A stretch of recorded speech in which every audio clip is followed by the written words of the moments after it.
হুগলি জেলার বলাগড় বিধানসভা অন্তর্গত কল্যাণছেড়ি গ্রামে বরাবরের মতো এবারও সাড়ম্বরে উদযাপিত হল মা শীতলার বাৎসরিক পুজো।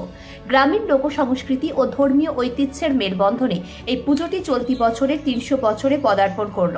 বহু প্রাচীন এই পুজোকে কেন্দ্র করে গোটা কল্যাণছেড়ি গ্রাম জুড়ে এখন উৎসবের আমেজ। স্থানীয় সূত্রে জানা গেছে, আজ থেকে প্রায় ৩ শতাব্দী আগে তৎকালীন সময়ে গ্রামে মহামারী তথা বসন্ত রোগের প্রাদুর্ভাব থেকে রক্ষা পেতেই পুজোর সূচনা হয়েছিল। সেই থেকে আজও নিখুঁত আচার অনুষ্ঠান মেনে দেবী শীতলার পুজো করে আসছেন গ্রামবাসীরা। ৩০০ বছরের প্রাচীন এই পুজোয় শুধু কল্যাণছেড়ি গ্রামই নয়, পার্শ্ববর্তী বিভিন্ন এলাকা থেকেও কাতারে কাতারে মানুষ এসে ভিড় জমান।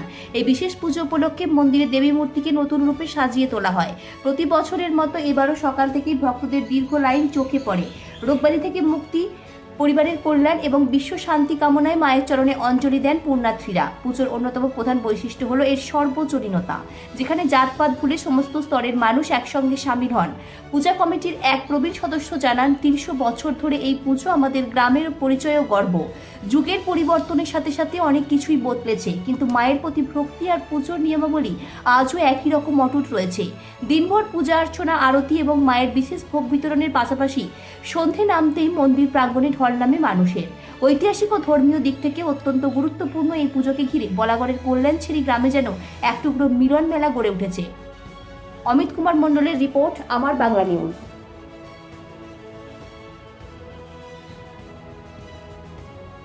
শীতলা মায়ের পুজো হচ্ছে, কি বলবেন এটা নিয়ে?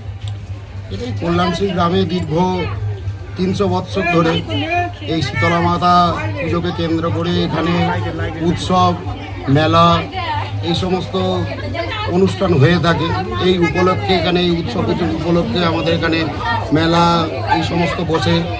আর আমাদের এই আশপাশের আরও যে সমস্ত 11টা গ্রাম, সমস্ত ভক্তমণ্ডলী আমাদের মন্দিরে আসেন, তারা পুজো দেন। এই আর এটা মানুষের উৎসাহ কেমন দেখছেন? মানুষের খুবই উৎসাহ সহকারে সবাই ভক্তি শ্রদ্ধা, মাকে এখানে সবাই খুব মানেন এবং এখানে খুব ভক্তি সহকারে সবাই মাকে যা কিছু কামনা, যা বাসনা মাকে জানান, মা সমস্তটাই পূরণ করেন। এই পুজো ছাড়া এখানে আর কি কি হয়? এখানে ভগবান শিব আছেন, গ্রামে আরও শিব মন্দির আছেন, তাছাড়া এখানে দুর্গা মাতার মন্দির আছে। প্রত্যেক দিনই এখানে নিত্য সেবা হয়, মায়ের পূজা পাঠ। এখানে আমাদের সমস্ত পুরোহিত মণ্ডলী আছেন, তারা এখানে বছরের প্রত্যেকটা দিনই মায়ের পূজা করেন। এইভাবে গ্রামের মধ্যে একটা পুজো, ঐতিহ্যবাহী পুজো, কি বলবেন এটা নিয়ে? এই ঐতিহ্যবাহী পুজো আমাদের এই সমস্ত কমিটির আরও যারা আছেন, তারা সবাই মিলে তাদের সবাইকার উদ্যোগে এই পুজোটা সম্পন্ন হয় প্রত্যেক বছর। এবং আমাদের এই প্রশাসনিক যা কিছু যারা আছেন, তারা সুষ্ঠুভাবে এই পুজোটাকে আমাদের কাছে শান্তিভাবে নির্বাহ করেন। কি নাম আপনার? আমার নাম শ্রী সন্তু পালধি। আমার কাকা আছেন, ওনার নাম স্বপন পালধি। আমার বাবা দিলীপ কুমার পালধি। আমার পিতামহ ছিলেন নিমাইচাঁদ পালধি এবং প্রপিতামহ ছিলেন অমূল্যচরণ পালধি। আমরা বংশানুক্রমিকভাবে 3 পুরুষ ধরে এখানে পুজো করে আসছি। এবং পাশেই এই মন্দিরের পেছনেই বেহুলা নদী আছে। এই বেহুলা নদী থেকেই মা আবির্ভূত হয়েছেন এবং সেই পূর্বকাল থেকে একদম কল্যাণশ্রী গ্রামে পূর্বকাল থেকে, আগে মন্দির ছিল না, পরবর্তীকালে আরও মন্দির হয়েছে। প্রথমে গাছতলাতেই মাকে রেখে একটা বেদি করে মায়ের পূজা অর্চনা হতো।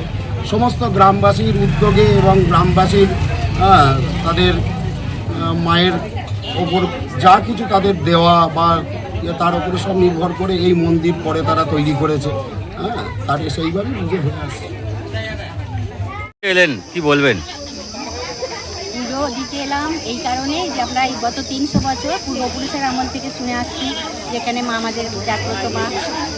গত দিন থেকে আমরা নিরামিষ খেয়ে আজ সারাদিন উপোস থেকে মায়ের কাছে পুজো দিতে এসেছি। বাড়িতে প্রচুর আত্মীয়, তবু তাড়াতাড়ি করে পুজো মাকে যেটুকুন পারি সামর্থ্য জোগাড় করে নিয়ে আসি।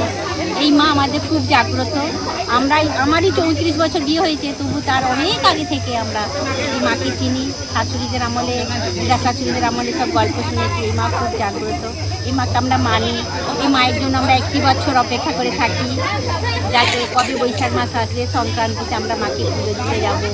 আত্মীয় স্বজনরা আসবে, অনুষ্ঠান হবে, ঝাঁপান হবে, মেলা হবে, সবাই সাথে দেখা সাক্ষাৎ হবে। তাই জন্য এই পুজোটা নিয়ে আমরা খুব গর্ববোধ করি। কি নাম? আমার নাম কল্পনা অধিকারী। কোথা থেকে আসছেন? ওই ওপারে, নদীর ওপারে। গ্রামের নাম? মুক্তিপুরি। আপনাদের এই গ্রামে দেখা গেছে শীতলা পুজো, হাজার হাজার ভক্তদের ঢল, কি বলবেন এটা নিয়ে? হাজার হাজার ঢল বলতে আমাদের 11টা বারোয়ারির পুজো আমাদের এখানে হয়। সেখানে বহু গ্রাম থেকে আসে এবং বহু আশেপাশে গ্রাম থেকেও প্রচুর মানে পূজারী সব পুজো দিতে আসে এবং দর্শনার্থীরা রয়েছে, তারা আসে এখানে উপোস করে এখানে ভোগ প্রসাদ করে সকলে তারপরে তারা নিষ্ঠাবান হিসাবে তারা জল গ্রহণ করে। এবং আমাদের মানে কমিটির যেসব ছেলেগুলো আছে সবাই মিলে আমরা চেষ্টা করি যে সুষ্ঠুভাবে যাতে পুজো হয়, যাতে কোনো সমস্যা না হয়। তার জন্য আমরা আপ্রাণ আমাদের পক্ষ থেকে, কল্যাণশ্রী বারোয়ারির পক্ষ থেকে আমরা সব চেষ্টা করি যাতে মা খুব জাগ্রত, যার যা মনের যা কামনা আছে সবাই এখানে আমরা চেষ্টা করি মায়ের কাছে যে আমাদের মানসিক দিক থেকে উনি আমাদের সন্তুষ্ট করে দেন।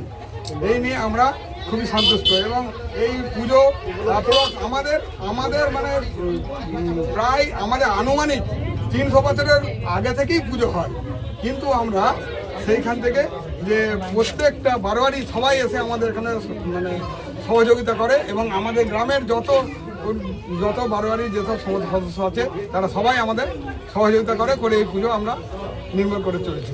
এই পুজো ছাড়া এখানে সাংস্কৃতিক অনুষ্ঠানের কিছু আয়োজন আছে? সাংস্কৃতিক অনুষ্ঠান বলতে আমাদের পুজোর দিনের পরের দিন আমাদের যাত্রা হয়, আবার ফাংশন হয় এবং এবার সাংস্কৃতিক অনুষ্ঠান হয়, গ্রামের কুচকাওয়াজ পুজো হয়, বাউল গান হয়, বিভিন্ন আমাদের অনুষ্ঠান আমরা করে থাকি এই গ্রামের পক্ষ থেকে। ভক্তদের মধ্যে কেমন উৎসাহ দেখলেন? ভক্তদের উৎসাহ বলতে আমাদের এই যে ভোর 6টা থেকে আমাদের পুজো চালু হয়েছে। সকালবেলায় আমাদের গ্রামের আশেপাশে গ্রামেরও সব মাকে করে জল নিয়ে আসে, জল নিয়ে এসে আমাদের মাকে স্নান করানো হয়। প্রথমে 6টা থেকে এটা শুরু হয়, তারপরে এবার এটা আমাদের গঙ্গা থেকে জলটা নিয়ে আসা হয়, ত্রিবেণী গঙ্গা থেকে নিয়ে এসে এইখানে আমাদের মাকে চান করানো হয়।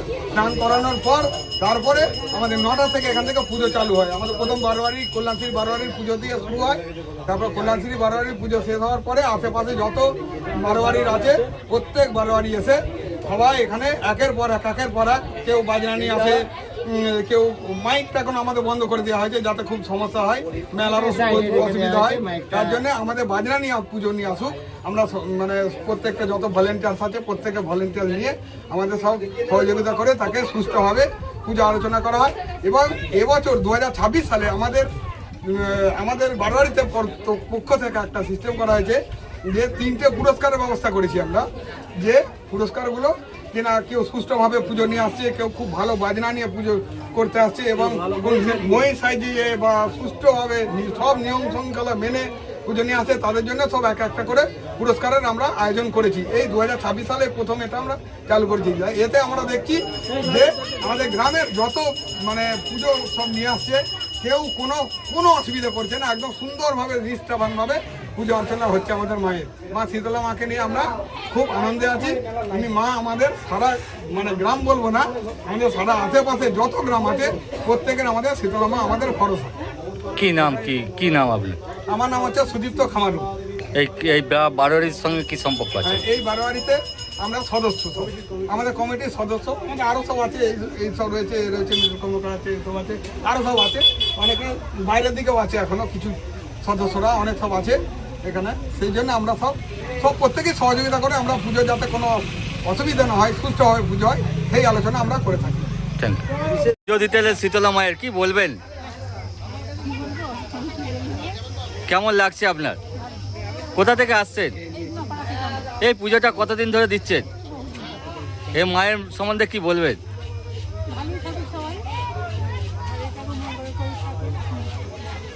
কি নাম? কোথা থেকে আসছেন?